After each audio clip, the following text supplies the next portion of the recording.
Tiens-moi ça. Oui, c'est bon. Allons-y. Attention. Attention. Garde le tendu. Et voilà. Ça va être passionnant. Un des tests qui nous importe le plus est le test de l'attaque hors de l'eau.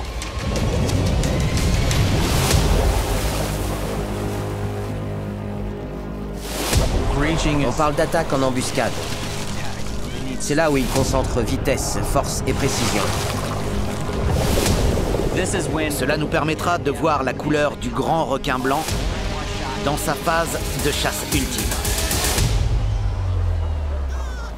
L'île des Phoques se trouve au cœur de Mossel Bay. Cette île est l'épicentre de la recherche sur les grands blancs en Afrique du Sud.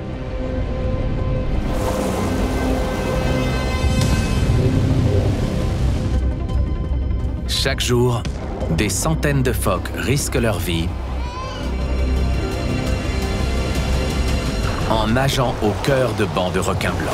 Le grand blanc a un taux de réussite de chasse de 50% sur la population de phoques locales.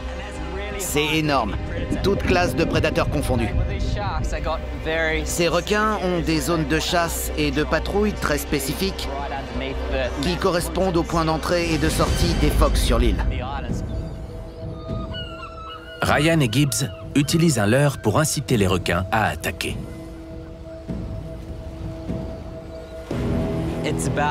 Nous voulons les inciter à sauter pour attaquer.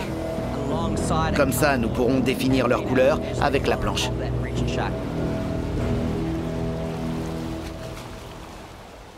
La matinée est calme, mais aux alentours de l'île des Phoques, le calme est toujours relatif.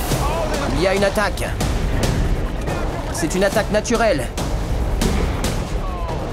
Il y retourne. C'est dingue! Wow!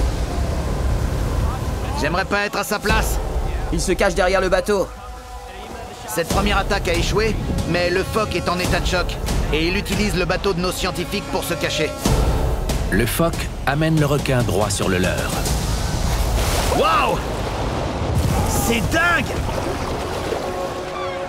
C'est bon, on l'a eu. Super! Bien joué, l'ami.